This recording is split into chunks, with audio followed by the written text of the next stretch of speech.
Hello and welcome to another video. On this video I'm going to be reviewing the Coleman kobuk two-person tent.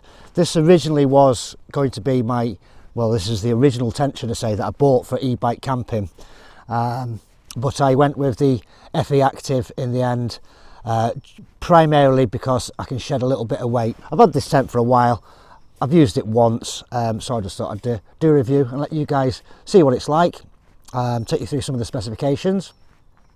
I'm going to be doing a bit of cooking and also a bit of a catch-up, so let's crack on. So as you can see, I have the tent strapped to the front of the bike. I will leave some links in the description to some of this gear that I use. It's simply just a buckle system. There's the tent, and I'll just quickly do this back up. This originally had a dry bag with it. This system had a dry bag that went through there, but the dry bag got damaged. It was a plasticky kind of PVC one. As soon as I went to buckle it up, it kind of ripped the thread. So yeah, so the actual dry bag's no good, but this system this system to mount your tent to the front of the bike is brilliant. Saves you carrying it on your back, so any weight you can lose from your back is always good when you're cycling. So in this pannier, it's basically just the cooking equipment. Now, these panniers aren't brilliant, they're not very waterproof, but they do the job if you keep everything in dry bags. So in there is like the stove, the fuel, pots, that kind of thing, so that's just stored in there. On the back of the pannier I just have 2 water bottles full of tap water, and this pannier is mainly video gear, cameras, that kind of thing, just for easy access. I keep them in there, just in a plastic bag, keeps them dry. Like I say, these I really need to waterproof these with some kind of fabric sealer, but maybe I'll do that in the future. But for now, I just store everything in bags. And just briefly, while we're on the subject of the bike bags, this tube bag here, that carries a spare inner tube and all the tools that I'll need to repair an inner tube, plus a few utility tools as well in there. So that's pretty much what's in there. So I'll just run through what it says on the bag. I know it's going to be quite hard for you to see this. I'll probably put a screenshot on of what I'm talking about. So basically, the tent has a full blackout inner tent. This tent comes in 2 parts: inner tent, obviously, and a fly sheet. It's 4,500mm hydrostatic head. It has UV protection or ultraviolet protection, and it's also fire retardant. It's a 2-person tent, and the weight is 3.8 kilograms. So I'm in a disused quarry, and that's going to present a couple of problems for me because the ground is going to be solid. Anything that's been brought down in the past, this was quarried late 1800s, early 1900s. It was quarried for limestone, and anything that's been brought down off the face is going to be underneath my feet, basically underneath this grass. So I may not be able to even get the tent pegs in, but we'll cross that bridge when we get to it. So let's open the tent up. So we've got the fly sheet, which is blackened inside. We've got the inner tent. We've got pegs. Now, I think these are the steel ones, which I don't particularly like, but they might be ideal for this situation. So standard steel pegs, and obviously the poles. Now this is the bit that makes it heavy, because the poles are fiberglass ones. So any tent that's got fiberglass poles is usually heavier than one with aluminium poles. So let's get the inner tent set up. So I've cleared the area of most twigs. It is in a pitch first. So basically we do the inner part first.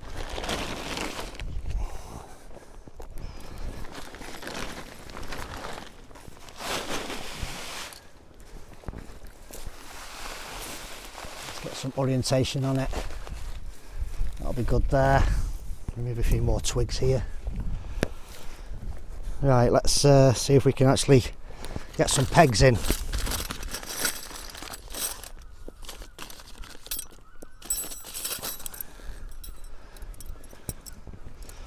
So need 4 for the corners first.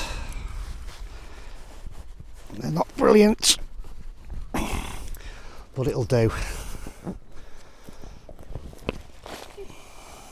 on a slight slant as well. That can't be helped. Yeah, it's rock solid, the ground. Let's hope the wind doesn't get up too much tonight. So the poles are fiberglass. There's one of these on each corner, and the end of the pole just slips onto it. So slip onto it like that. I do the other one at the other side, and then I'll lift the two poles up together. Right, so we've got the poles on either corner. There's that one and that one. So this is your classic kind of tent that you would have known about in the 80s and 90s. It's a very simple tent to put up. So now we just take the hooks and go around the tent and hook. I usually do two at the bottom first, just work my way around the tent, and that will support the poles once I've done that.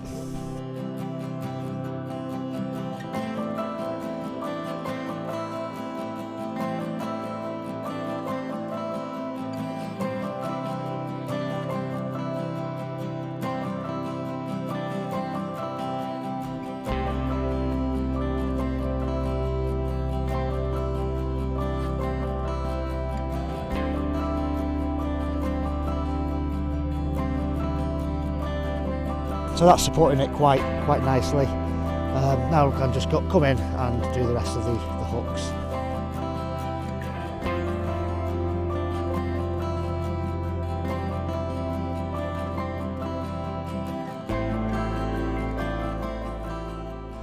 So last thing to do is just in the centre here is a tie.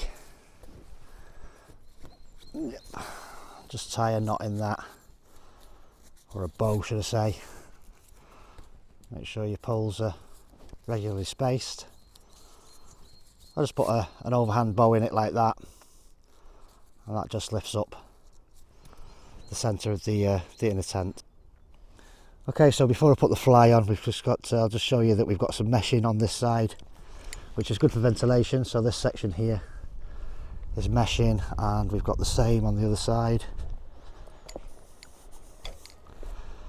So we've got the same there. That's the only two meshing bits that I can see on the inner tent. It is quite thin, the material. It's only nylon, thin nylon. And the ground sheet is the bucket style ground sheets. I think this is PV or something like that. It's like a kind of a plasticky feel to it. So I'm just going to roll this up. It is on a toggle system. So the toggle's inside. It's kind of a fairly basic tent. The price I think was about £85. But like I said, I did find a lighter tent to use. Okay, so that's the fly on. There's peg out points on the sides as well, so you can bring the fly out a little bit, only by an inch or so. All I've done is with the bungees that are on the fly sheet, just put them around the existing pegs. I will go around in a minute and put a couple more pegs in. As far as the guy lines go, I don't think I'm going to bother with them, because it's fairly sheltered where I am, so there's no need to. If it gets windy, I'll nip out and put them all round. But yeah, it's up. Two person, I'd say one man and a good friend. One man and all his gear, ideal. Like I say, it is full blackout inside as well, so if you are quite a light sleeper and you like darkness, this is the tent to get. Right, so that's with the door open, it's letting plenty of light in. I'll just close this door up now and you can see just how dark it gets in here. And don't forget, the sun is actually out, so it is fairly dark in here. Well, it's not fairly, it is dark. Just got a little bit of daylight coming through down there where the bucket is. The bucket of the ground sheet. So then you've got this kind of window here, which can be rolled up, and there's a kind of a toggle system there, so it can be rolled out. But that's mesh, that is, so gives you a nice little bit of ventilation as well. So inside the tent we have all the bump that you usually get, and there's a pocket on this side of the tent, and there's another pocket here somewhere. There we go, there's another pocket.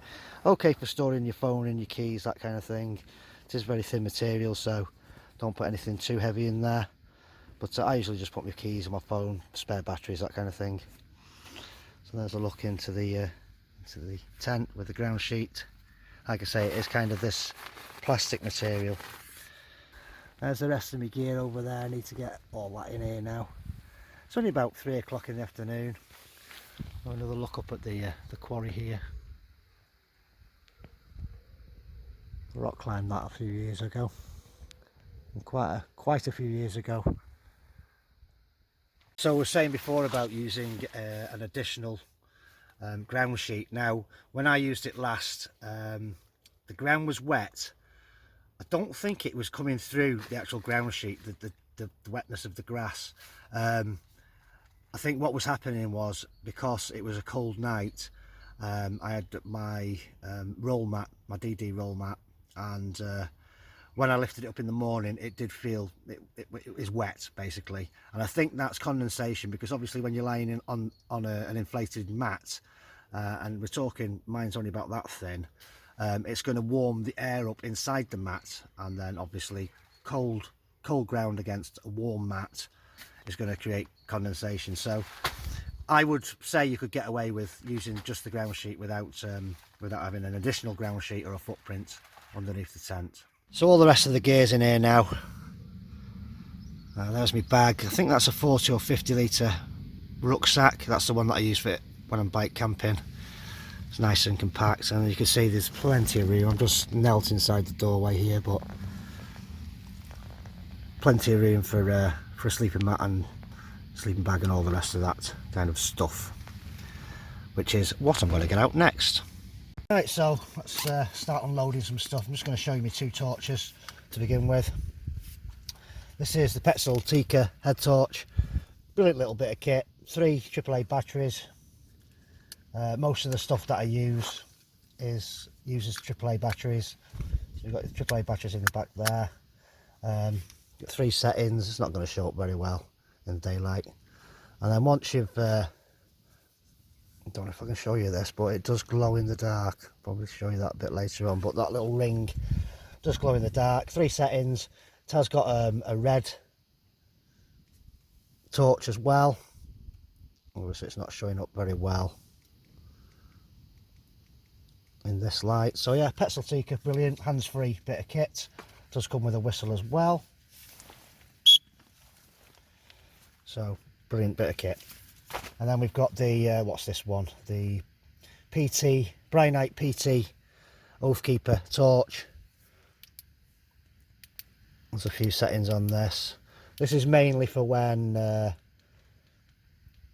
if I need to nip out in the middle of the night, so I usually stick that in one of the pockets at the side of the tent so I know where it is. But generally I use the Petzl Tikka. Right, that's me waffling. We've got a fair bit of stuff in here before we get to the sleeping gear.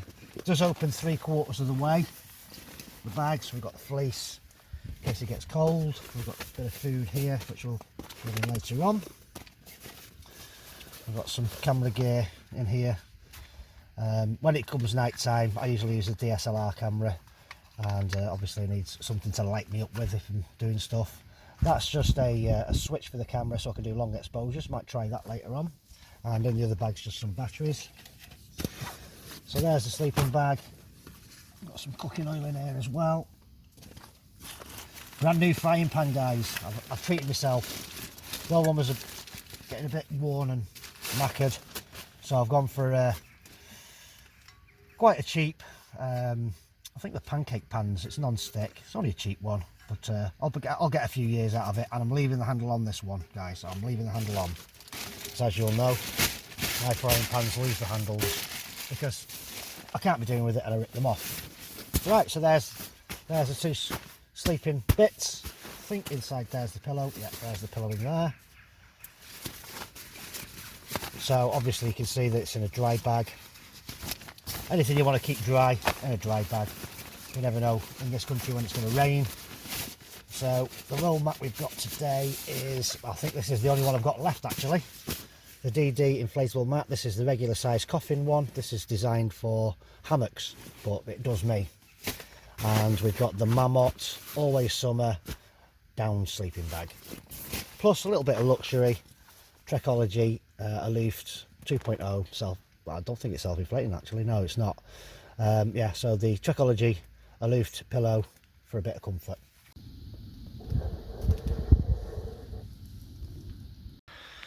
So we're all set up now. Sleeping bags there. Brilliant sleeping bag this is. Quite expensive, 150 odd quid I think it was. Marmot Always Summer. I've just realised that I've lost the battery. That's fallen off the ham radio, which is okay. I've got one at home, but I prefer to have two, so one can be charging while I'm using one. So I will. I've had a quick look around the tent, but I can't see it. It might have fallen off on the way here. So I've just brought the bike around to the front of the tent. It's all chained up, as you can see. One thing I've just realised is to put the alarm on. That's the key fob for it, and the actual battery on the alarm on the bike is dead. That's not good. On a plus note though, I've just seen a sparrowhawk. Obviously wasn't able to capture it on film because I wasn't quick enough. I heard it squawking as it came in, and now it's gone.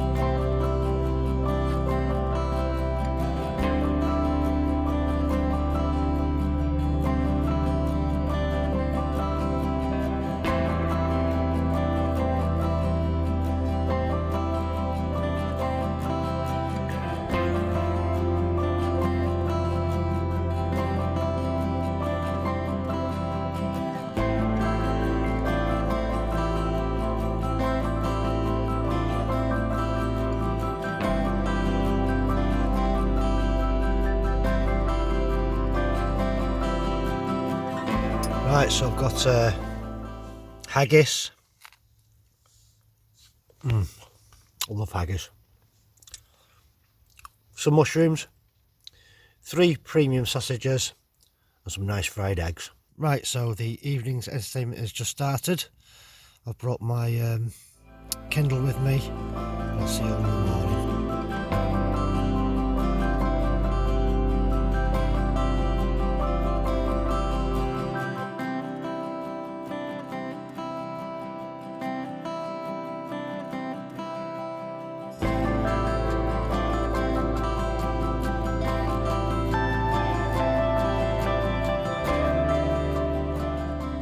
So just having my morning brew, 3-in-1 coffee. Yeah, so the reason I've not uploaded for a while on YouTube, I think it's been about a month since my last upload, is that I'm working on 2 videos in the background. One is about the Romans and their presence along the North Wales coast from Chester to Llandudno a little bit further, so that's taking a lot of time up and visiting a lot of places for that. And also I'm doing a video about a plane crash, Halifax plane crash, in my local area. That was a number of years ago, so them 2 videos are taking me time up editing them and what have you. So it's been nice to get out. Excuse me. It's been nice to get out and do a bit of a camp for a change.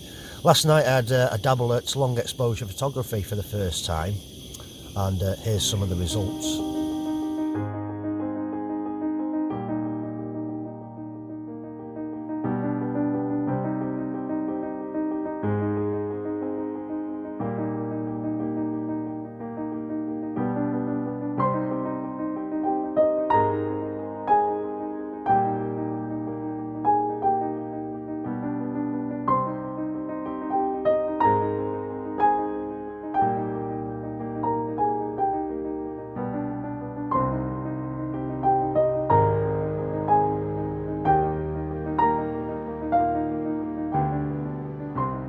Right, so broken camp, everything's packed away, bike, bag down there.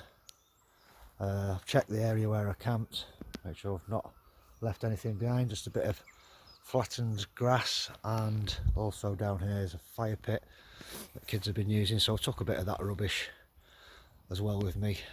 Try to leave the camp in a better condition than what I found it, the area. So yeah, Round up in the tent, very good. Obviously, yeah, 2-person, but one man and his rucksack, let's say. Didn't find the battery for the ham radio, but may find that on the way home, don't know.